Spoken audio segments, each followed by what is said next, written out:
podcast episode is entitled Where Do We Go From Here? The 5-year recap. The reason I'm doing this episode, well, there's a couple of reasons why I'm doing this episode. The first one is because in the 5 years that this podcast has been active, I can only imagine that some people who subscribed to the podcast in 2019 July are scratching their heads wondering if this is the same podcast or how to identify it.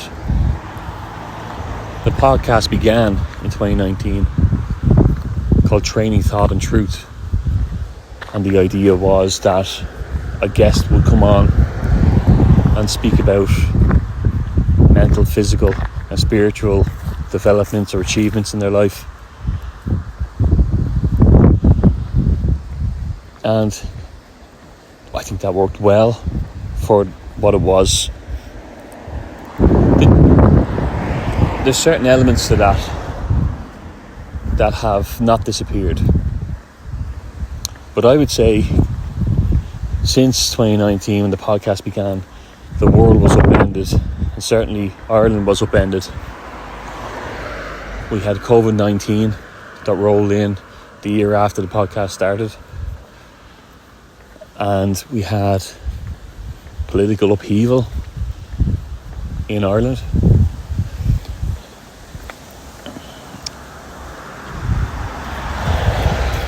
I found personally that people were forgetting the name of the podcast, and maybe it was a little bit too complicated for what it needed to be. I had a couple of different branding logos, and eventually I just settled on the A. Casey podcast. One, because that's my name. Two, because it got rid of any genre restricting content that I needed to address. Now the podcast was open to any subject and any guest.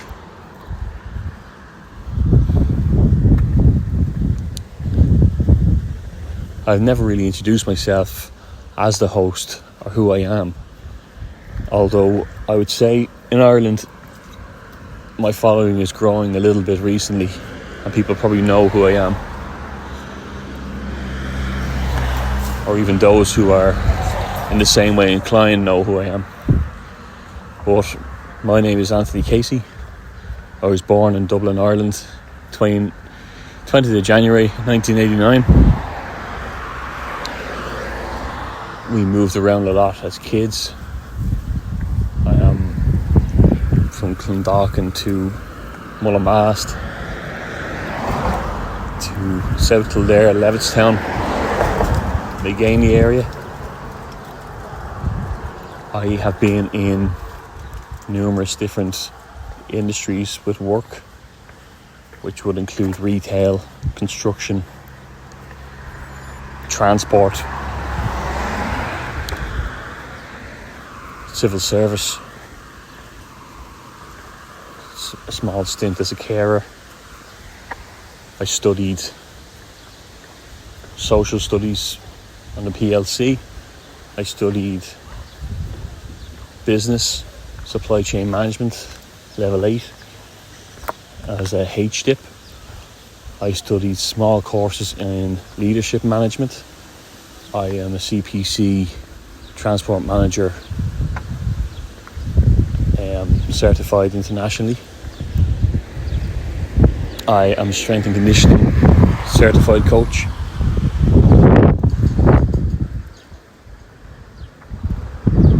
I am currently undertaking a few more studies, which I'm hoping to enter a new industry in a few months.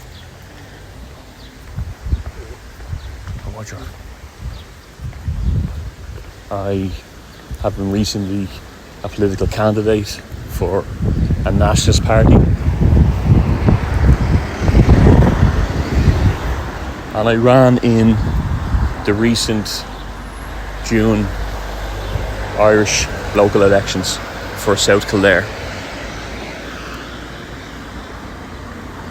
since the podcast began, there has been, I would say, sensitive topics discussed. There has been friendships and business deals that have fallen through, have come to conflict a bit. The podcast began in a funny time. It got its initial fan base just before COVID hit. COVID brought it into a political sphere, which is one thing I never foreseen.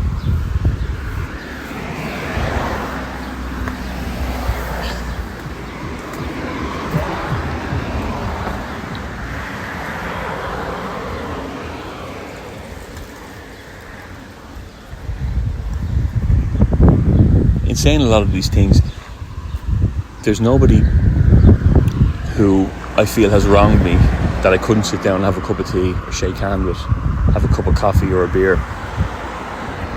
I believe life's too short for that, and I think a part of my Christian belief system would encourage me not to hold grudges and not to hold on to anger and to get over things. And I've tried to practice that as best I can. So how I became a Christian has been recently publicised on Touching the Afterlife podcast on YouTube, and it has tens of thousands of views straight off the bat, and that's its own story. But I would say that there were people around me in my young adolescence who would have strengthened that belief system.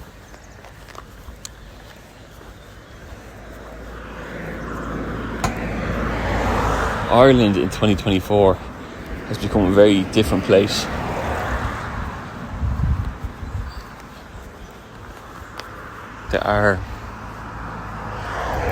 I would say there are certain things that are happening in Ireland that people never would have guessed. Nobody could foresee what happened with COVID-19. And I regularly post about the court cases, the statistics, still a few years on. And I'd say that a lot of people think maybe it is a few years on, but I believe that it's still currently happening.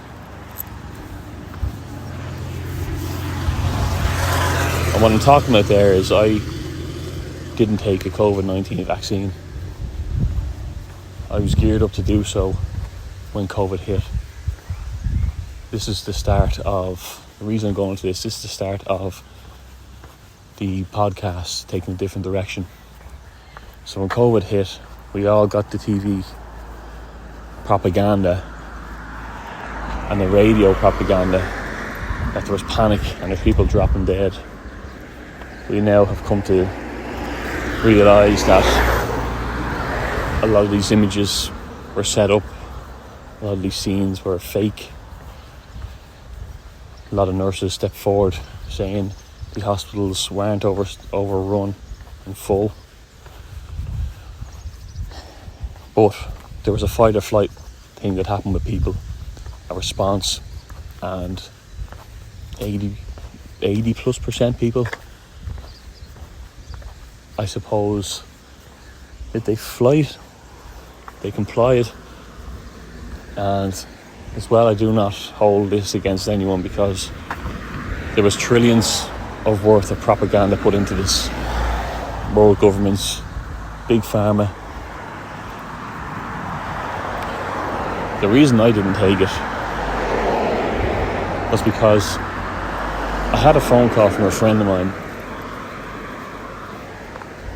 and he was telling me that his family had been to this underground meeting with health experts who had told him that there was a lot more going on than meets the eye, that this was really a good and evil fight.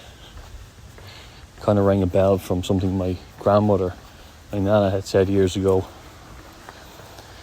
And initial thoughts were, is this the mark of the beast? Is this the choice we're given? Still after the phone call, I was still sceptical that was what's going on. But videos began to emerge of doctors and nurses, surgeons, top tier professionals in the medical field warning against spike proteins that were in this vaccine, if we can call it that. Some people, I remember standing in my local town in Carlow, and there's a pub called Carpenter's, and I remember looking from across the road at someone showing their papers to go for a meal with their family, and I knew something was wrong. It felt like Nazi Germany. It felt like occupied Ireland of 100 years ago.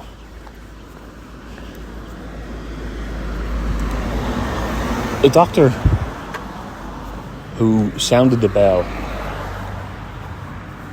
that led me not to get the COVID vaccine was Dr. Anne McCluskey from Belfast, a well-decorated doctor who did a video, nothing glamorous, from her home, saying that she was worried because she'd seen young people, after getting the vaccine, come into her practice with massive adverse events. She didn't know why.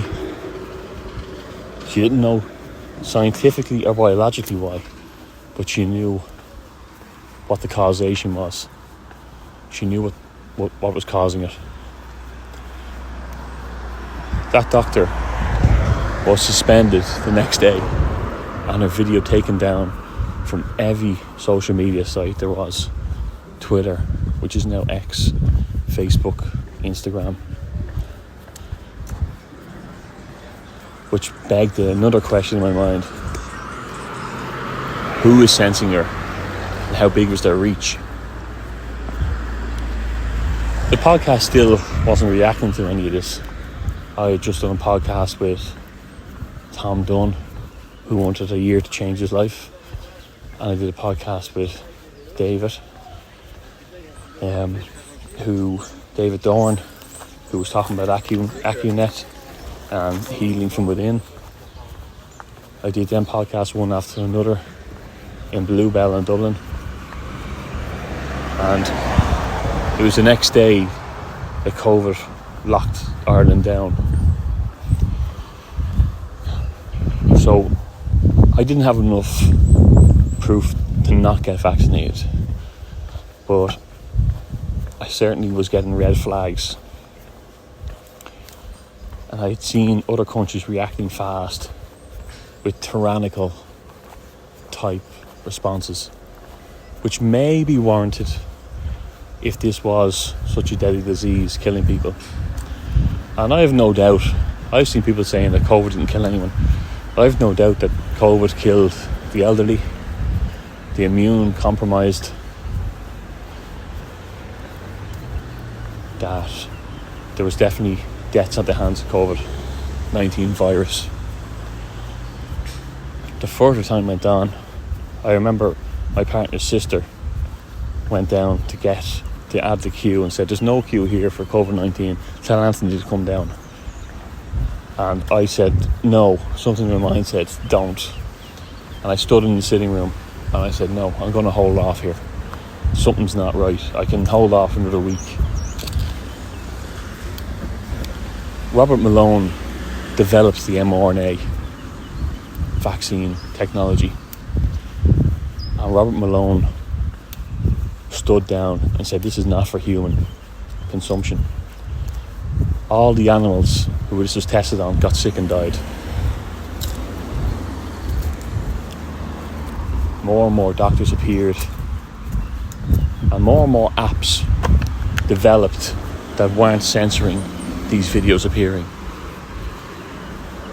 People download these apps, and you got a notification when your friends or family members download these apps. And it's a subtle tell that people were inquiring what was going on. I was the only one in my family, immediate family, who didn't get the COVID-19 vaccine.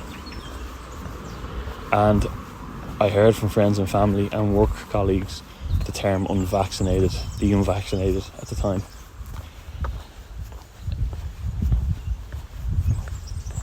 I don't harbour any bad feelings towards people who did say that, although I do think it was a massive mistake and put undue pressure on people who were actually clued into what was going on. Many people said, look, I had to get it. I had to get it for this reason, I had to get it for that reason, but nobody had to get it.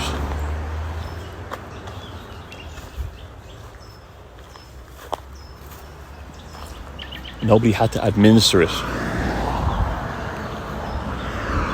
And that theme that nobody had to do it is going to come back to another topic that I'm going to discuss in a few minutes. But it's an important one.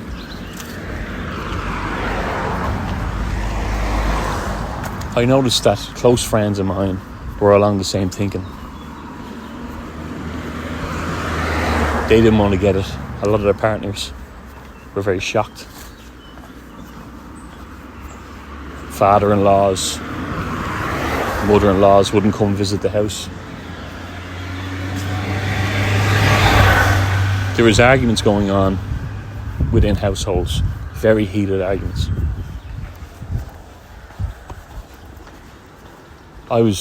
I became a court registrar during the tail end of COVID, and I had seen in the courts people arguing with each other about why one parent took their child to get a vaccination.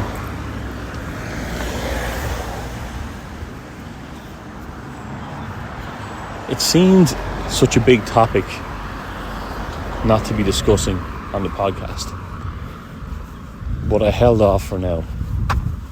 But when a doctor, after 3 months after the rollout, the CDC reported that on its FAIR system, which is a system set up for taking note of vaccine adverse events, that the COVID-19 vaccine had more adverse events than all the other vaccines developed in its 32-year history of reporting combined.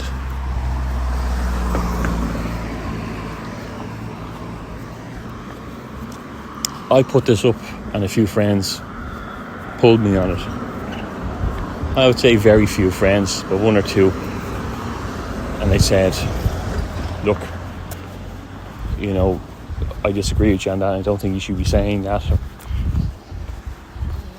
Why you're not protecting your family for not getting it. And I felt as though I was protecting myself for my family by not getting it.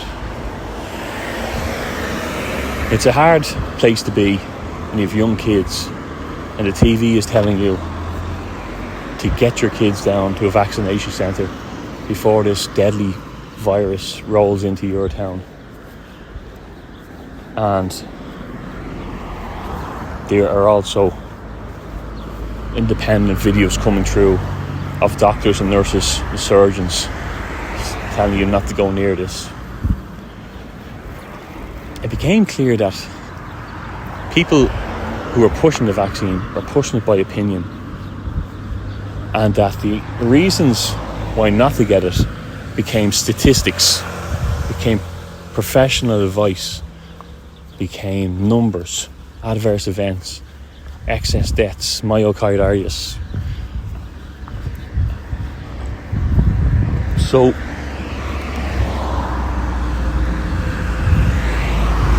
I've always said that the podcast had a subtitle, Seeking Truth in All Matters. You can see that on my logo for my podcast, and that means all matters. It initially meant Christianity, because I'm a big believer in evidential Christianity. I believe the more you look at the Old Testament and the New Testament, the harder it is to refute it historically, there's events from April the 4th, April the 3rd, April the 5th, AD 30 that coincide with the Gospels, not just the disciples, but the Gospels who wouldn't have been as favourable towards Christianity, like Josephus, the Jew, Romans. There are certain things found in the Exodus story, which is Moses.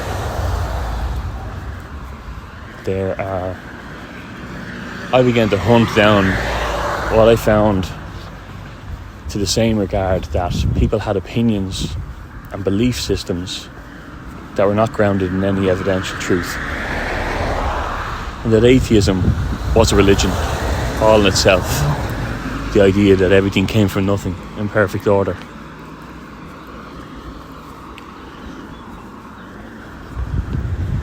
And I've had a few podcasts back and forth on that.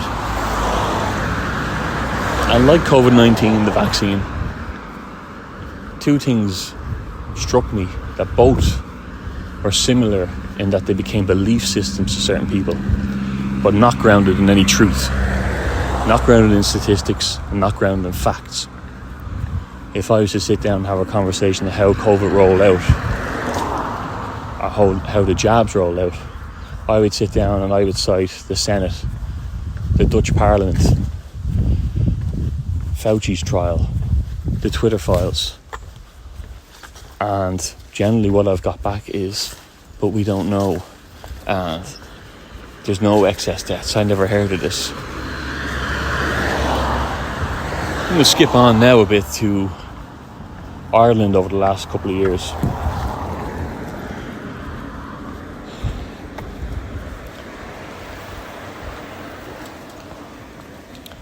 When the Ukraine-Russian war kicked off 2 years ago, people again were stuck to the screens. I couldn't believe what was going on. This, of course, was America's doing, as was Israel and Palestine, since America's funding both Iran and Israel. I've had very little to say on these two wars on the podcast, because I think it's far more complicated than we think. And I'm not to be getting wrong here, and I do believe there's absolute atrocities happening. And I can't bear to look at the images, because it stays with me for too long, especially of kids getting hurt. But I'm not shying away from the reality that that's actually happening.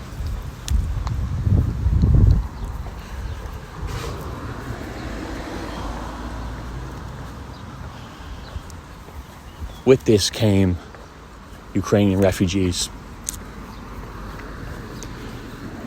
announced by the EU. Ireland, being a member of the EU, took in more Ukrainian refugees than any other European country. A shocking statistic given the size of Ireland. Ireland has had a housing crisis for over 10 years.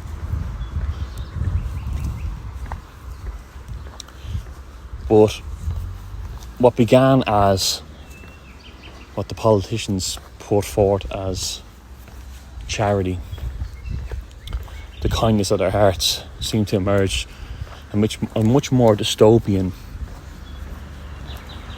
plan. Ireland began to get very full very quickly.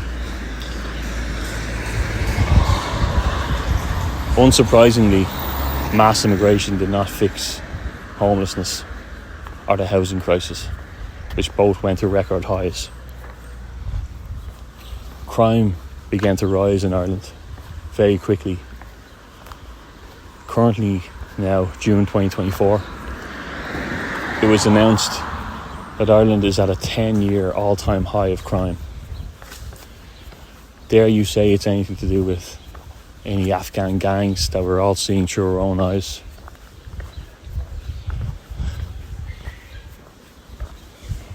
Muslim extremism that we are seeing. that have been, again, constrained from the media and censored on all major platforms. But the videos still emerge. Telegram, Signal, with the ever-growing list of friends and family joining it week by week. It's the world of the Matrix and the world outside the Matrix. Who goes to their 9 to 5 with their head buried in the sand, listening to RTE and the mainstream media? The same people who don't know that the largest protest was ever held was in Europe with the farmers' protests last year, the last 2 years. Well, some people don't know the farmers are protesting. Some people don't know that mainland Europe has a drought that have not been seen before in over 100 years. Some people don't know that Ireland had the wettest year in over 80 years this year so far. Some people don't know that there's 25% excess deaths across Europe, with some countries listing the number one cause of death as cause unknown. Some people don't know you get censored if you say the word vaccine on Facebook, Instagram, X.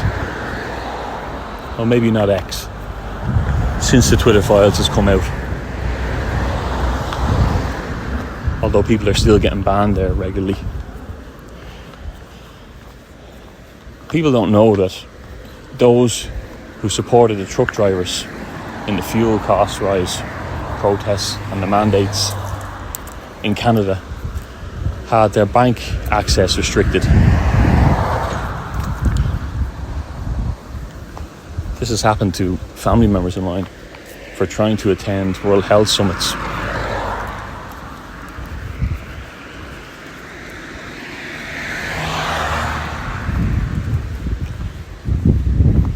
So, how do you react in times like this? I partnered with the Irish channel. They asked me to come on as a co-host to an independent news show called The Irish Column. It runs every Sunday night from 9 to 11. And it's uncensored. And it shows the videos that the media are keeping from you. It's unpolished, it's raw, it's live.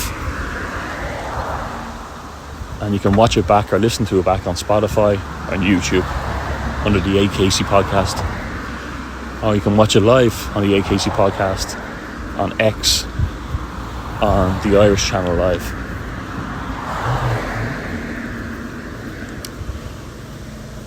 A spate of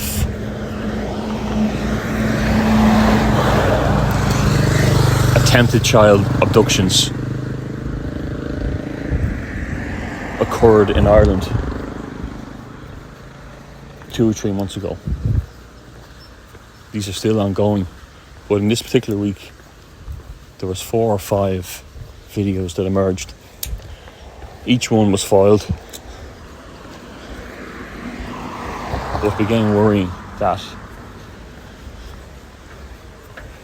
this was big business for those we had let in. This was big business in their home countries. The mass volume of unvetted men who you could not correlate crime to without being racist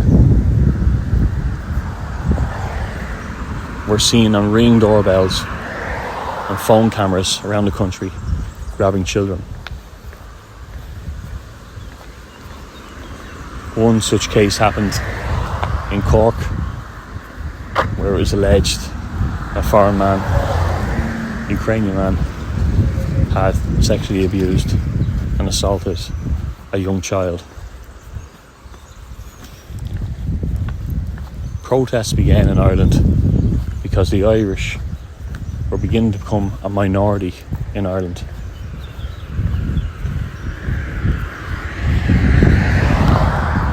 A few years ago, there was a woman named Ashla Murphy who was killed by a foreign national in Ireland when she was out jogging. Social media didn't respond with safety measures. They responded by vilifying men. Posts that she was only going for a walk started to emerge. Documentary launched and attacked the same men who were grieving at the funeral, grieving to what Ireland had become.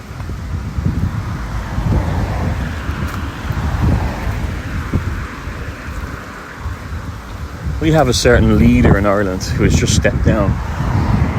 His name was Leo Varadkar. Leo's first move as a Taoiseach Prime Minister of Ireland was to legalise gay marriage. Something that was dear to his own heart, as he was a gay man himself. We celebrated how progressive Ireland was. The next thing Leo would do would be to amend the 8th Amendment.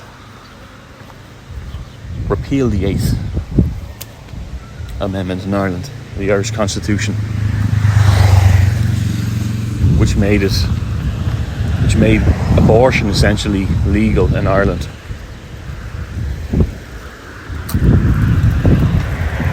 Again, this was a talking point and an argument at home for many people, many of my friends and family, because the propaganda of sexism was once again prevalent. Take back your own bodies, don't let men control your bodies. Or men who I've never seen in these protests said, we're going to take control, we're going to keep control of women's bodies. The men were saying that life begins at conception. And not just men, a lot of women too. And I might be overgeneralizing there, but in my experience, 90% of the people who were for the right to abort are women. And it's because that propaganda that rolled out, my body, my choice, something that fell apart when people were screaming at each other to get COVID vaccines. My body, my choice. Yet it was the same people screaming it. So, life begins at conception. How do you argue that?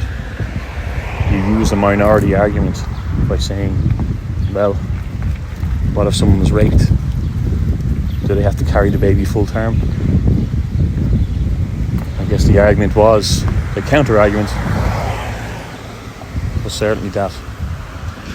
Well, don't punish the child for the sins of the father. There are options of abortion. There's options of... The option of abortion is not right, because if life begins at conception, you're ending a human life deliberately, which is defined as murder. So it's not just your body, your choice anymore.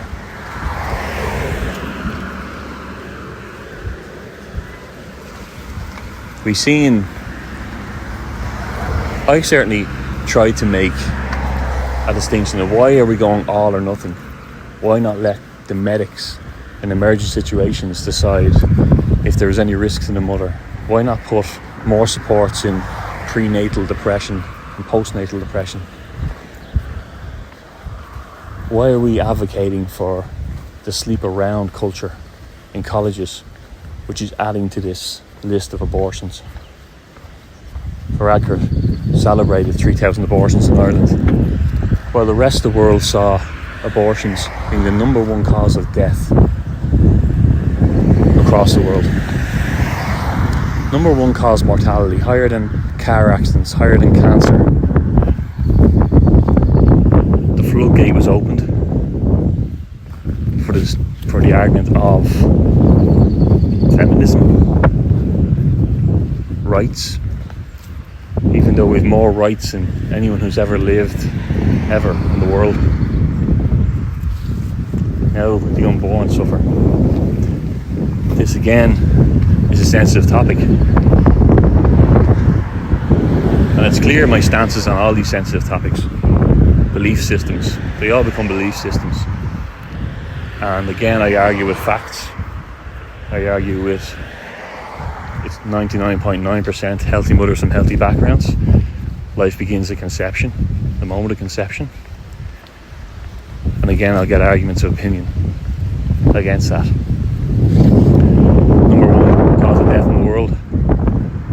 Another statistic, horrifying statistic. Friedrich Nietzsche said that God is dead. We haven't enough blood to wash our hands from the murder. And he meant the fundamentals of the moral law that the Bible had given us were crumbling from beneath us. Whether you believed in God or not, it was a functional moral law. The Bible being the first book of ever books, that all books are written off. Shakespeare, his style of writing. It is the culture of the book.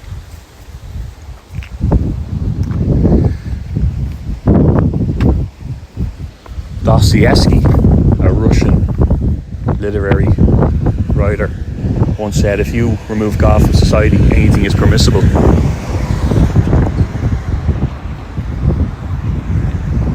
Ireland, in history, historically, is a Catholic-run country. Catholicism has not been without its share of misdemeanors and scandals. So many so that someone recently told me it seems like the Catholic Church is trying to end itself.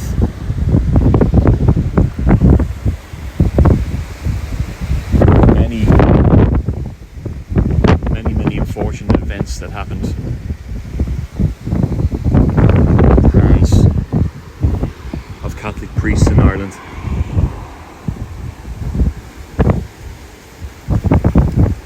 There's many cover-ups. There was a lot of power handed down to these men.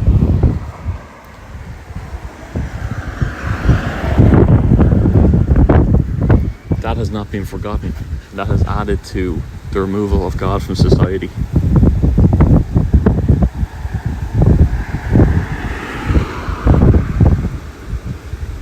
I made a regretful decision of enrolling my son into an Educate Together, a school that had taken down the cross, had banned the word Christmas. But with its taking down of the cross, something else replaced it. A multicoloured, 6-coloured rainbow. Muhammad was on the wall. The Star of David was on the wall. But no Christ or cross. People in their anger had gone completely the opposite way. Because of what some evil men had done, God was no longer allowed in schools.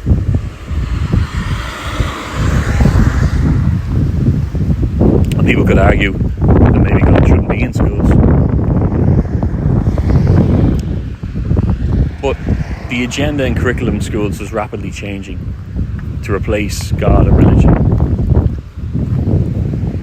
My son was 8 years old when his teacher told him to get the COVID-19 vaccine. She told many kids to get it. And she got angry when she caught COVID and blamed the 8-year-olds because not everyone in the room was vaccinated. I took exception to this and wrote to the principal.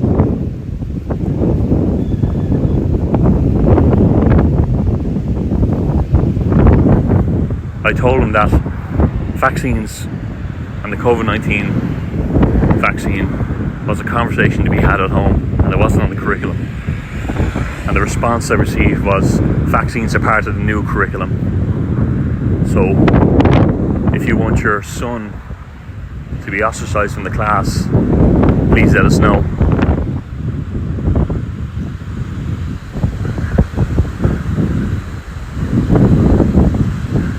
Diversity and inclusivity and a restructuring of sex education was also be part of the new curriculum.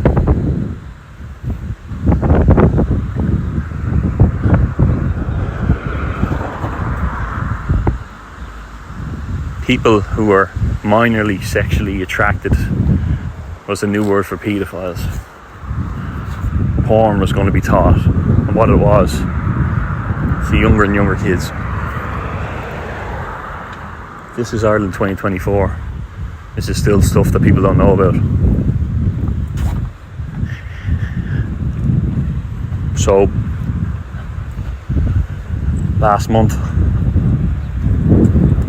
I decided I must run for local elections with a party that was similar to my own, so that we can get into the Dáil and change the rules behind media censorship, mandates, school curriculums, bowing to EU and the WEF puppets. Ireland had sold out all sovereignty, rushing towards what China has done, making an all totalitarian social credit system, communist state, where you had to behave to allow to be access to your shops, to allow access to your bank account.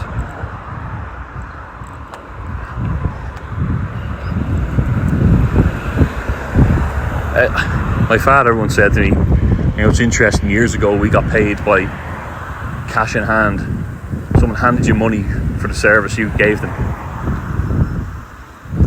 Now, a new job will ask what your bank account details are on the first day, so you can get paid.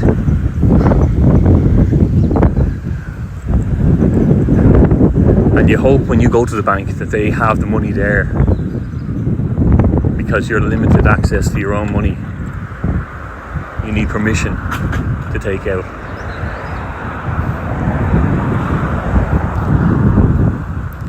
You get taxed on what you pay, you get taxed on what you earn. You get taxed on the money that goes into your account, and you get taxed when you want to hand that money on to your sons or daughters, and they get taxed on spending it.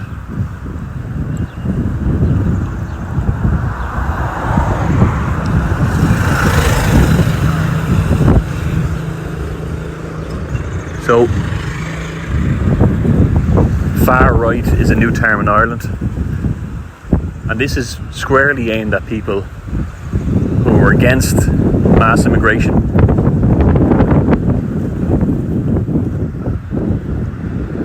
who are COVID vaccine deniers, who believe that climate change is a hoax, which I certainly do. Another subject that's again argued with facts. Carbon is 0.04% of the atmosphere. The people who tell you that the climate is changing are also the people who are seeding the clouds, which is not a conspiracy theory. That's open information on the news, in the papers. Climate control technology. Every country has a fund that goes towards it. NASA are the ones who developed this. They moved the clouds away for the Beijing Olympics years ago. This coincides with Ireland's wettest year to date, and the farmer protest, and Spain's protest with a drought, and France's protest with a drought. All very coincidental. The control of money, the control of food, cattle, the control of your speech. In Ireland, if you want a job now, you have to sign a social media policy So you're not owned from 9 to 5. You're owned 24/7. I left the courts because I did a podcast with a prominent doctor from Ireland called Dr. Vincent Carroll. He was the head of cancer research in Ireland, and he warned about the COVID-19 vaccine, and he warned about mass immigration, and he warned it was a spiritual battle. These are commonalities you'll find among all of who they call the far right.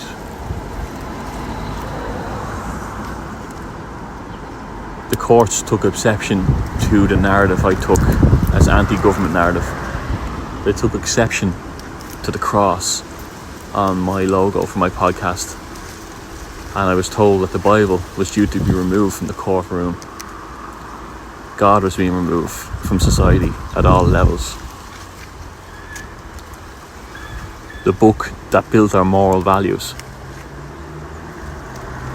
was being taken from the justice system. I, for one, would find it very hard to lie after putting my hand on the Bible and swearing an oath. But I, for one, would be less inclined to tell the truth if I was merely to affirm.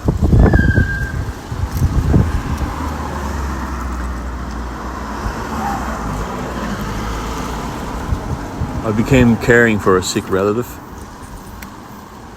on career break. In between that, I had a job offer from a recent podcast guest, which resulted in me doing a lot of work, being on the phone every day for 6 months, building websites, building apps, building customer bases, just to get no money.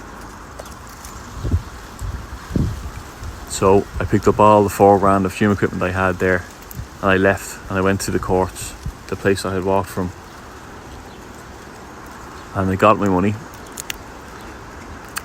But I will say, I do not harbour ill feelings towards any of these people. The purpose of that story is just to say that that was my initial reason for walking from the courts, or for taking a career break, to see if that job would flourish. But a family member got very sick. He moved in, and care became my role.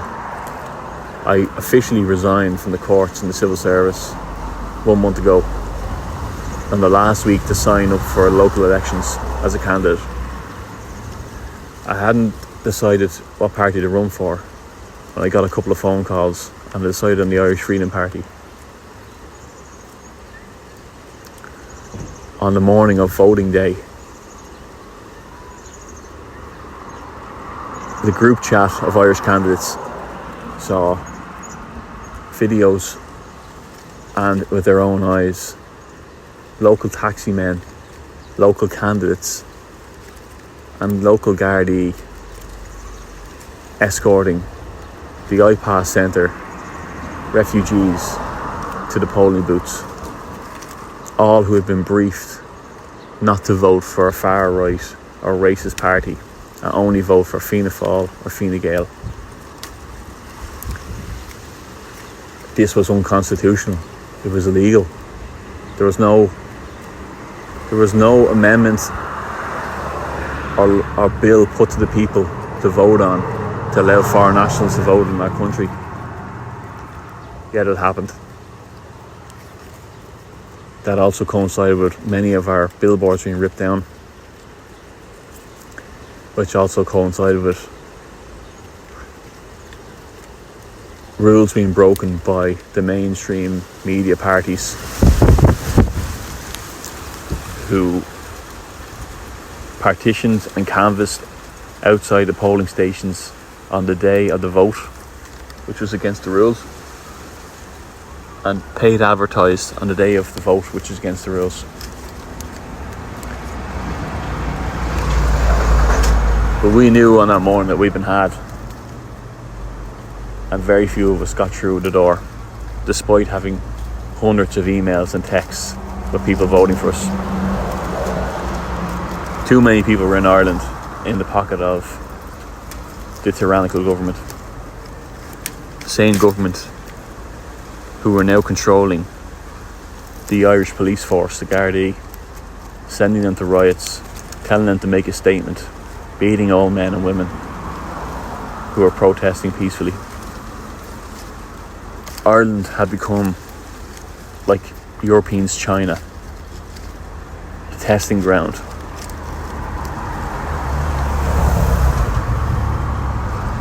There's a plan called the Agenda 2030 or Agenda 21.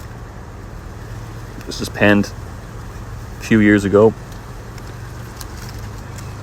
My nana told me about it 10, 15 years ago, that we would live through it, but she wouldn't. She also told me that I may not see it reconciled, but my son would. But the aim was a one world government, a social credit system, digital money, and a chip that they called the mark of the beast that would go on the right hand of the forehead, and that's how people got paid and exchanged currency. All these things are now online on the social media happening. There are people in China and Australia who wave their hand at a contactless machine and pay for their groceries. Tesco, Asda, Aldi are all rolling out facial recognition scanners to pay for your food.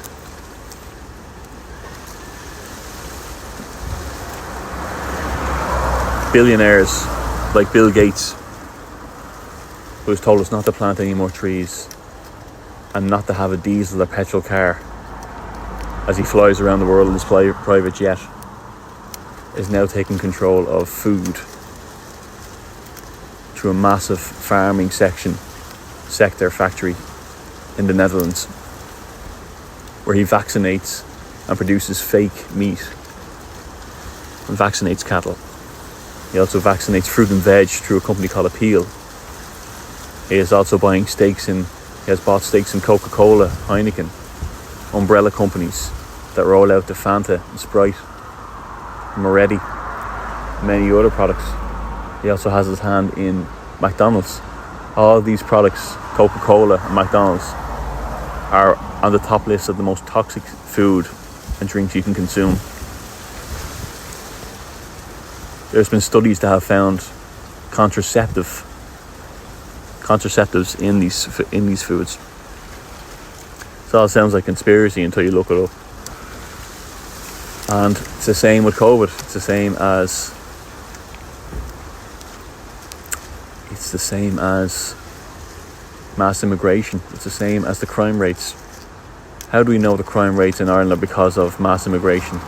Well, we may not correlate ethnicity with crime, but France and Spain and the rest of Europe certainly do. And the last 2 years, foreign nationals account for over 50% of knife crime and rape. So when there's no democracy left in Ireland, when you can't have free speech without worry of a hate speech bill or your job sacking you, and you can't oppose a government who's seen 2 steps ahead, what do? Where do we go from here? The Irish column has become a part of the AKC podcast because I think it's important that these things are documented if YouTube try to pull it down. People know what's going on bit by bit, step by step. More and more people are tuning into that show every week, not just Irish. The general election is what's next in Ireland on the political front. Do the Irish have a hope? When people keep reading the Irish Times, the Irish Independent, who slander any independent candidates and nationalist candidates any chance they get.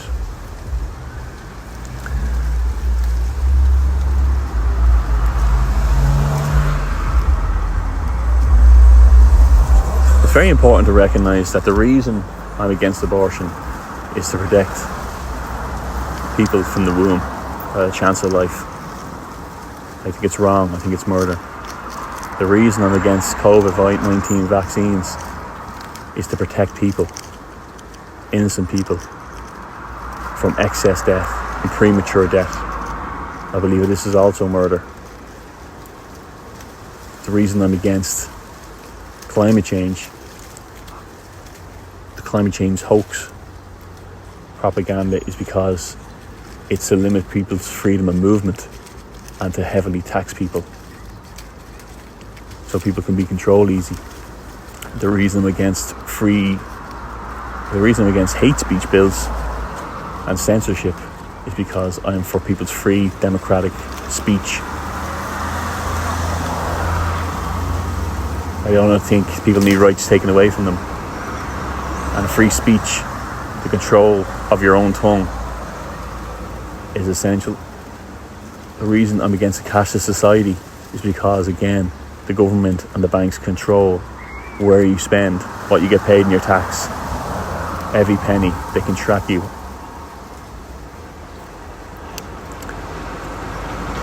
The reason I'm against mass immigration is because of the crime rates that are correlating with mass immigration. It's because of the homelessness, the Irish homelessness that is on now at an all-time high. The Irish people who have to emigrate because they can't buy a home here anymore. And I've said before, I'm not against all immigration or all immigrants. I have many neighbours and work colleagues who are foreign, who have their family and have adapted to the culture here. But there is an element coming in of Afghan gangs and Muslim extremism who carry machetes and want their culture to rule.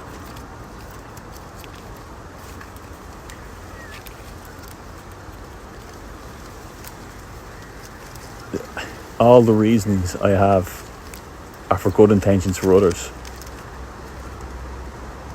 as best as I can see it. And I'm open to debating anyone on any of these matters in a serious format without emotions involved.